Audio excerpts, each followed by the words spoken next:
Welcome to Book by Source. I am your speaker, Charlie, and today we are talking about imposter syndrome. It's not a thing. So, I want to explore this topic. I feel like there's so many terms and labels used in our world, and some of us, because it resonated with us at some point, it feels like it speaks to some aspect of our experience, some aspect of our characteristic, our character, that we cling to it and then we start identifying with it. And imposter syndrome is one of those things that I'm always curious about. And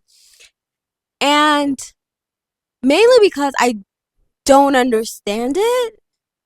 And here is, first of all, let's be clear, almost most things are made up, right? Everything is made up, right? Like everything is made up in this world, right? We give language to things, we give language to patterns, we give language to experiences. But I feel like imposter syndrome is another one of those things that is just created to make people feel like they are less than, to kind of feed into this idea that you are not enough, that you don't compare, this idea that there is competition. So first, before I even go deeper into that, let's step back, right? Because I feel like when it comes to this idea of imposter syndrome, there has to be some kind of comparison, right? There has to be something you're comparing yourself against or you're being compared against in order to even get there. Because it's a belief that like you don't belong. Huh? A belief that there's some kind of fluke. Ah! And what is so interesting about that? So I talk about this where I don't understand how we can really compare ourselves against each other, right? Like even if you look like me, even if like we come from similar backgrounds, we have totally different lives. We come from different families. We start from different places in this world. We are equipped with different things. Our families are equipped with different things. So how can we be compared, right? Because if you're even thinking about that, there's no comparison. How life prepares you and how life prepares me or influences me is going to be different. It just is what it is. Even children who are born in the same household are not the same. They don't see the world the same way. They don't tend to act the same way. Like you can get a mixture of like personalities, beliefs, and livelihoods from individuals who are raised in the same household. So imagine people who are not raised in the same household, who are raised under different conditions, who are raised from parents from different levels of consciousness, right? Different attachment styles. All these things will play into who you become, right? Because there's nature, who you are designed to be, and then there's nurture, right? What's being poured into you, your upbringing, how you're taught, right? Um, how you're just prepared to be an adult. You know, how you're prepared to be a human. What is being poured into you? What is being programmed into you? And so we are all going to have different perspectives of life. We all have our own realities. So this idea of comparison to me just does not make sense because it's like how can you compare us? There is no competition. There is no comparison. I'm not you and you not me. We don't come from the same world. We don't live in the same reality. Things that you think is like problematic, I'm just like, huh? I don't really care. And so like that's like my foundational piece is like the idea of comparison don't even make sense to me. And then this whole imposter syndrome thing, like what? You are you. That is just what it is. You are you. You are unique. You are designed to be unique. You are meant to be unique. God don't need a million Charlies. It doesn't need 50 Charlies. One is enough.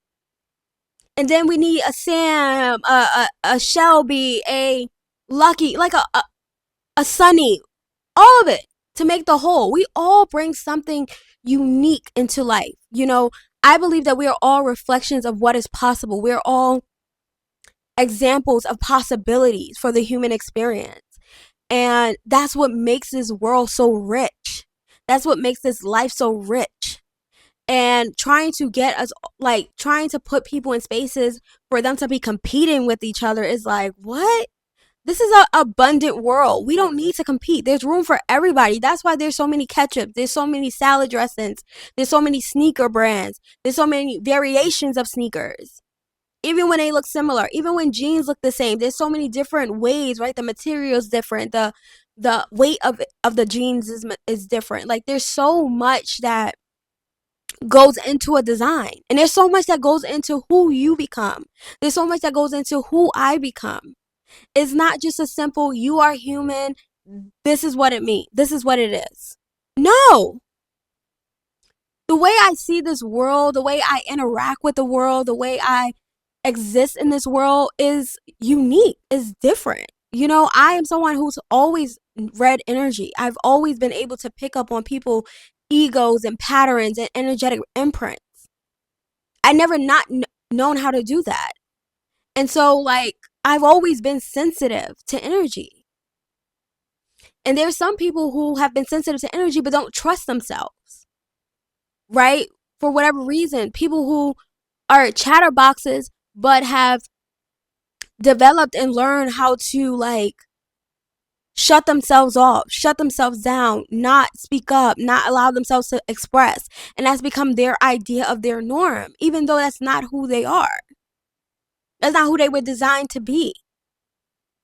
And so we are all so unique. And yet this world, most of it, I'm not going to say all of the world, because I've met so many amazing people who, like, I feel like I don't have to explain who I am around anymore. Like, I'm not trying to, like, I'm not exhausting myself trying to be understood, you know? And so I think it's so important for us to recognize that we are who we are, that we are unique beings, that we were designed to be unique beings, that we don't have to be just a replica of another person. And this idea of imposter syndrome, this idea that you don't belong according to other people's standards, what? It's not real. It's an illusion. And because people keep talking about it, oh, imposter syndrome, people are feeding it. They are feeding this energy. When it's an illusion, it's not real. You don't have to uphold it. Even if you go into a space and you feel insecure, question why you feel insecure. And if you simply feel insecure because you feel like other people don't think you belong there, why is that? That's not your business. You there. Who cares why they think you don't belong there? Stand in your energy. Stand in your power. This is why I think it's so important for us to get back into our power, become confident in who we are. Something I really been working on is like a workshop for women, specifically entrepreneurial women, or just like women generally, for them to stand back in their power, to remember who they are, to recognize that no one can tell them who they are. They have to decide who they are, and they get to walk into every space with that energy. That is it. There's no imposter syndrome. What is that? Somebody made that up and they just been running with it. And then people feed into it. And then now it's a thing. But it's like, it's an illusion. Because all it is stories from someone else that you're carrying. Because if no one would have told you that, oh, you should be like this, you should be like that, you wouldn't be questioning who you are. You wouldn't be questioning how you express. I was on TikTok yesterday and there was a woman from the Bronx, and she was talking about how she's Puerto Rican and from the Bronx, so she's loud. And she was like, I'm not going to apologize for that. And that's the kind of energy, like, I am who I am. And there is nothing wrong with that. There is nothing wrong with you being who you are. Even if other people don't agree you should be that way. People are trying to police each other and tell each other what it means to be human. For what? Be who you are. That loudness, that you being you, right? That the young lady who is Puerto Rican and loud, like, I think her name on there is like New York Nay or something. But the whole point is that, like, she stands in her power and she doesn't apologize, and her platform is her being who she is. And in that, she meets people who resonate with that energy. And that's the same thing that will happen for you when you stand in your energy of who you are. Not only though do you take care of your own energetic field, right? Because now you're not exerting more energy than you need to, trying to self-censor, but you flow in your energy, and you also get to connect with those who resonate with your frequency, who resonate with who you are. You're not begging people to accept you. You've already been accepted. You exist. You have purpose here. The thing is to be patient enough to allow yourself to flow into the communities in which you resonate with. Not by force, not by pretending, not by begging. A lot of those spaces that you get into, you don't even enjoy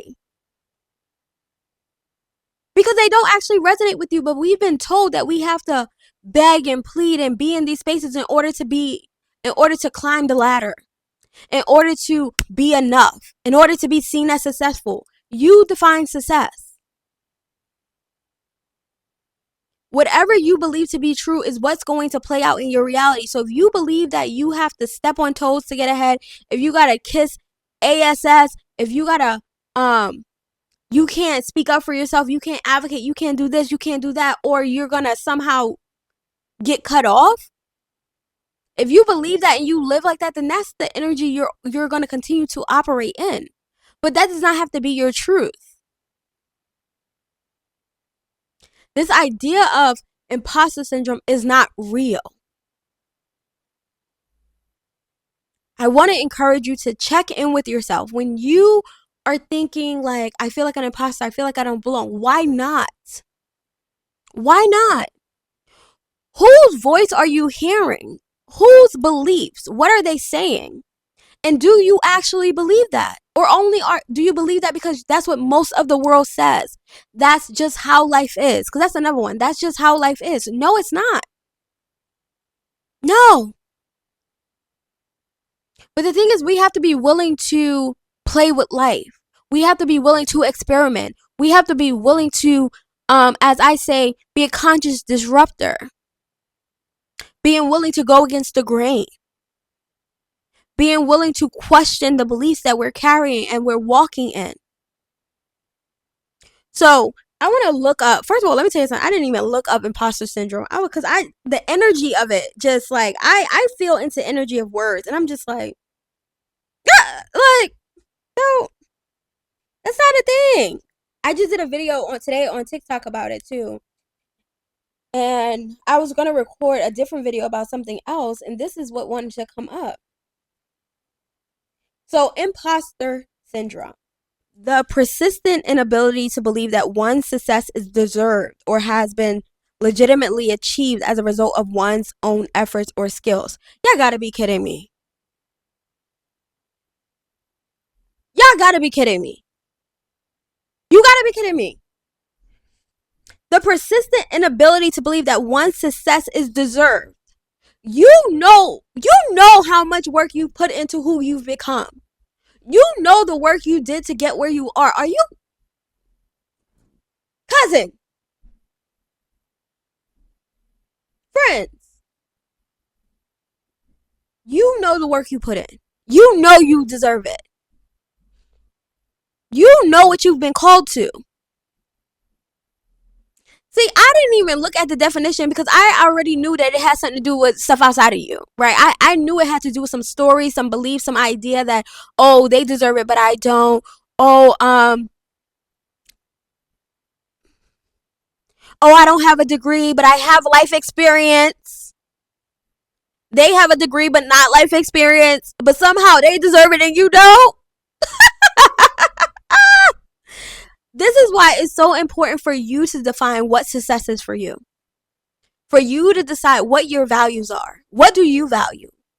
Do you value degrees? Do you value life experience? Do you value someone who stands in their truth? Do you value authenticity? Do you value truth? Do you value creativity? Do you value independence?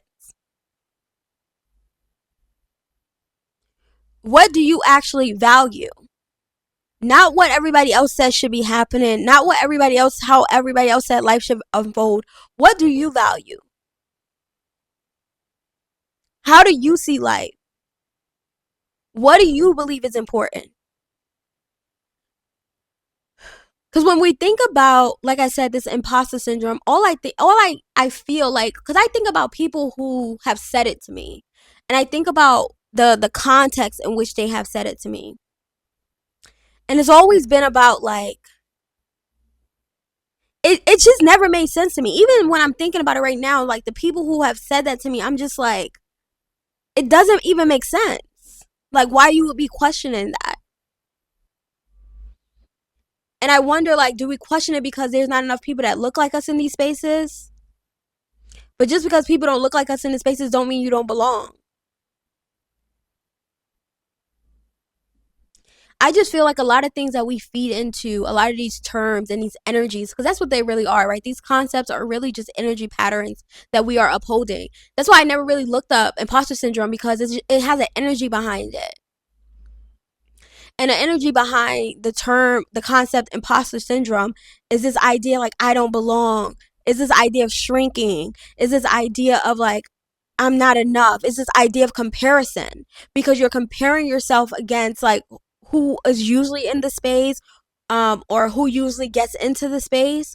But my whole thing is like, if you're in the space, it's because you're meant to be there for whatever reason.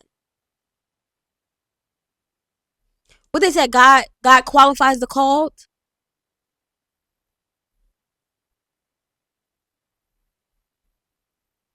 My whole thing is imposter syndrome is not real. The concept of it energetically is not real. So I want to encourage you all to transmute that energy. If you are someone who identifies with the energy of imposter syndrome, and when you go into spaces and places and environments and you start feeling that energy get activated, get curious about it. Where is that energy coming from? What is the belief behind it? Why do you feel like you don't belong in that space? Why do you feel like you're not deserving? Question it. Get curious. Who says?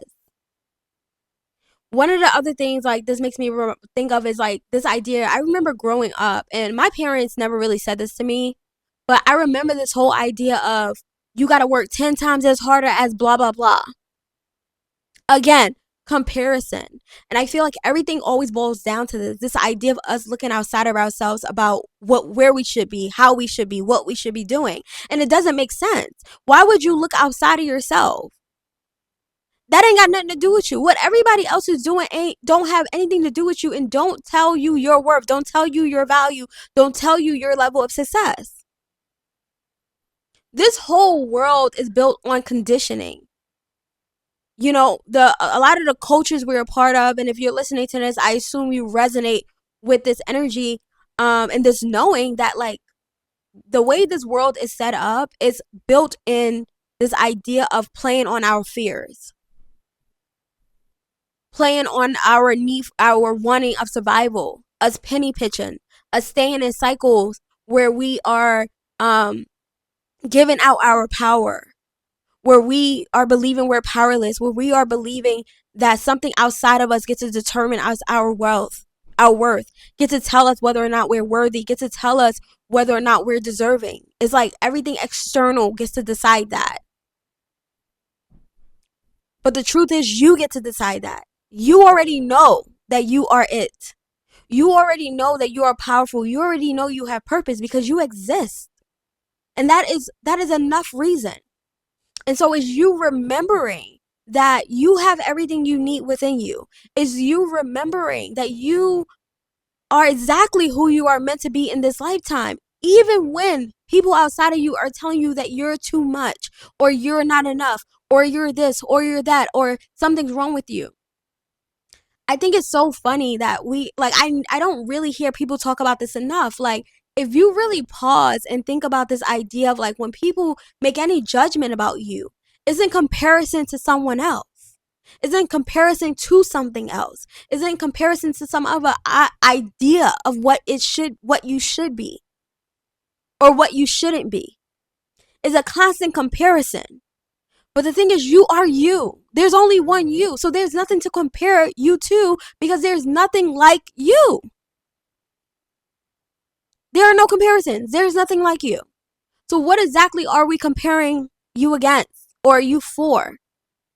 And the only thing that I can think of is like people want to keep you like under control, right? Like a lot of these, our systems and the way they're designed is all about keeping you in control, putting labels on you to make you think that you're different. Oh, you're not this. Oh, you're not that. I always laugh about like the way specifically men judge women and like how we behave and this whole idea about like even thinking about the idea of body counts, right? Like, what? And oh, it's body counts should matter for women, but not for men. And it's like, tell me that you're not trying to control women. Please tell me. Please show me. Because it's just like, why does that matter? And how do you know for sure? It's such a random thing. And it's like when we stop and we slow down and start questioning the ways of our society, you will notice how much of it is just focused on controlling you. How much of it is focused on trying to get you to censor yourself, on trying to get you to mute yourself, on trying to get you to shrink, on trying to bring you down to whatever level that someone believes you should be at, on trying to get you to not know your power and that you are magic and that you are special and that you are capable. My whole thing is just like, this is not just about the concept of imposter syndrome. This is about every concept that is placed on you, every idea, every label that is placed on you to tell you who you are. And any label or any concept that requires a comparison that tells you this is normal and this is not, it's trying to dim your light. It's trying to control you and tell you who you should be. Now, if you resonate with those concepts, so be it, right? Because I also believe that sometimes those concepts is helpful for you to label a pattern that you're experiencing, and then you can release that pattern, that label once you have transmuted that pattern, once you have interrupted that pattern. I'm trying to think of an example right now of a pattern. Because I know like insecure. Insecure I feel like is another one, right?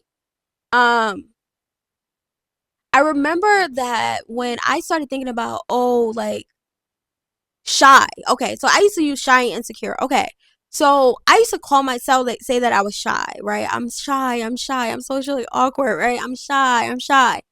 And I stopped saying I'm shy and I started labeling it as I'm insecure. Like, I don't feel comfortable. Um, I don't feel enough. Because in my shyness, it was really because I was more concerned about how I would be perceived. I was shy because I was scared, like I was dimming my light. I was shrinking. And that's why I was being shy. And so I started naming it. I'm like, you're not shy. You're insecure. You don't feel comfortable right now. You feel less than. You feel like you're going to be judged. Like people won't like you when you speak up, you know? And so like when I started labeling it as that and owning it, like I'm too much, whatever the story was, I started owning it. I started taking back my power by owning what experience I was having. So I can let myself know like, hey, you're actually trying to control how people respond to you. And the more I did that, the more I started like pushing myself out there to just show up, just be who you are, just say what you want, just whatever, however people take you, let them take you. Because you will notice too that the same things you are struggling with, other people are too. Not everybody, but other people may have very similar issues. Other people may not feel as comfortable expressing and being who they are because we a lot of us are raised in a world that's constantly telling us to water ourselves down, telling us that we're too much, telling us that we shouldn't behave that way, telling us that we're too loud, we're too this, we're too that. Whatever you are, be it. If you seek attention, own it. If you want to be the center of attention, own it. Because who gets to decide that that's not a correct way to be? That's another thing, right? Like, who gets to decide that? Like, that is another thing. Like, I took away power from all these words that make it seem like it's a bad thing to be. Like, this idea of like being an HOE, right? Like, I still don't understand that, right? And in the negative, it's just like, who gets to decide that? At what point do someone get labeled as that? And what if they're okay with being that, right? Like, why is that your business? But people try to use terms in order to try to hopefully that you will feel shame, hopefully that you will feel guilt, hopefully that you will feel less than. But when you own who you are, whatever labels come with it, whatever labels you resonate with, then people can't use it as ammunition against you. And that's what people tend to do. They use certain labels, they use certain words, they use certain judgments in hopes of like dimming your light, in hopes of like watering you down. But what if you owned whatever you are in whatever season you are, knowing that you are actively evolving. You are lively. You are constantly shifting and molding and becoming and uncovering, rediscovering and discovering. Like you are energy in motion, baby. You are a living thing.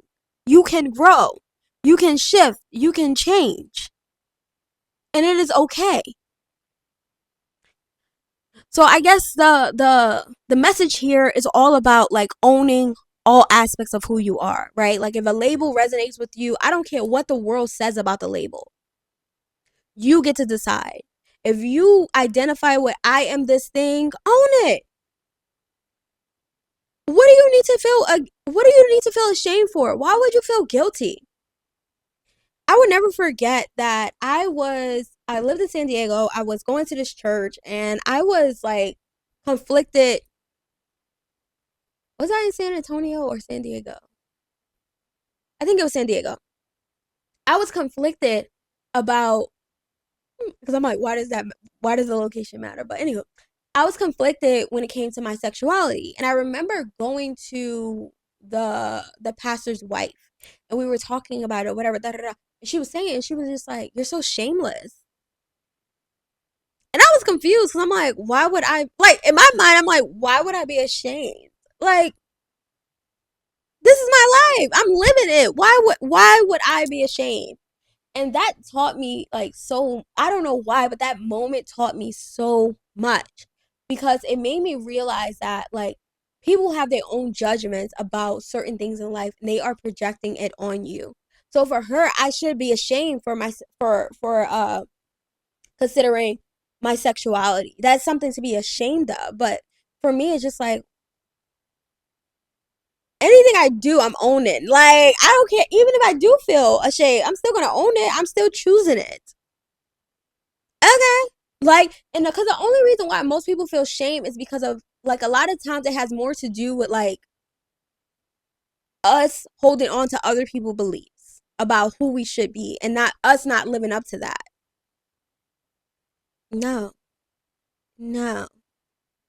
So, this speaking episode is all about, like, one, I want to encourage you to question these concepts. Any concept that make you judge yourself, judge your character, judge how you show up, question it. Judge how you feel in spaces, question it. What is this rooted in? Is it true? Who says? Right? Start questioning these things because a lot of these standards that we are trying to live up to aren't standards that we actually believe in. They are standards that were given to us and we just never questioned it. It became a norm. It became what it is. It became, oh, this is just a part of life, but it's not. All of this is made up. No one knows exactly who we are meant to be as humans. There's not no one way to be. All of it has truth to it. There's no one way to be as a human. There's no perfect idea of like, oh, this is perfection of a human. Who says? You are your own moral barometer. Your inner world will tell you what is correct for you. Especially anytime that there's discomfort in you, that means that something is out of alignment. There's either some truth to it or some fear of a truth. And it is so important for you to explore what your inner guidance system is telling you about this space, about this moment, about this belief, so that you can get back to your truth. Because once you have a knowing, not just a belief, but a knowing, an embodiment, a this is me, once you have that knowing, nothing outside of you can shake your foundation. Nothing outside of you can shake your roots because you know your truth. And, they say you can only meet people as far as you've met yourself. When you meet yourself in these deep places, in these honest places, in these vulnerable spaces, you also start having a different relationship with other humans because you recognize that we all have our own truth. And there's no perfect way to be human. Like, none of us know the absolute truth. We just have pieces of truth. And I want to encourage you to question what other people project onto you, what you've been told had to be the way you are. You are a unique being. You are here to do amazing things. You are here to experience life. You are here to allow God to express through you, through your unique way of being, through your unique lens, through your unique life experience, through the filter in which you see this world. Give yourself that freedom. Not because other people give you permission to do it, but because you give yourself permission. Life only has the meaning that you give it. Everything is neutral. There is no good. There is no bad. It just is. When you define things, that is when you give life meaning. You define it, a definition, a belief that you attach to what's happening. But that is not an absolute truth. This world has convinced us that we have to be a certain way, that life has to look a certain way, that to be success is to have these things. But that is an illusion that is made up. And a lot of times when you can't meet their expectations, then you start judging yourself. You start thinking you're less than. You start projecting on others. You start being angry because you're chasing something that was never yours to chase in the first place. You're chasing it and it feels like it keeps running away from you because that's not meant for you. You are here with your own unique purpose, your own unique experience to have. Yes, we're all returning home. But within that return home, we find our message. We find what we are here to experience, explore, and express in this world. And then we go out and we do that. And it looks different for everybody. You don't need to compare yourself to anyone. Imposter syndrome is not a real thing. It is an illusion. It is fear. And when you look at it closely, you will realize it's not real. It is another expression of fear. You are you, and that is what makes you so magical. I am so proud of who you've become, and the fact that if you listen this far, there's clearly a reason why. And so I want to encourage you to keep questioning everything. You are perfect in every season of your being. Stop fighting against what is. Stop fighting against yourself. Just because this world says you should be a certain way doesn't make it true. You get to decide. You are your own moral barometer. You know the way to your truth. And even if no one else understands your path, even if no one else understands why you are the way you are, it does not mean that you are wrong. You are exactly who you're meant to be in every season of your life. And you know that because it is the experience you are having. And the fact that you exist in this way means that there is purpose. You have purpose in whatever season you find yourself in this lifetime. So I love you. Imposter syndrome is not real. It is a concept that has been constructed, that has become an energetic vibration. And you can break that cycle. You can interrupt that pattern if it is showing up in your experience. And you can interrupt any other pattern that you don't enjoy, that you may have taken on, that may have served a purpose for you at some point. But it is time to let it go. I love you. I'm so, so proud of you. And I will speak to you all soon. This is Book by Source, and I am your speaker, Charlie. I love you. I love us.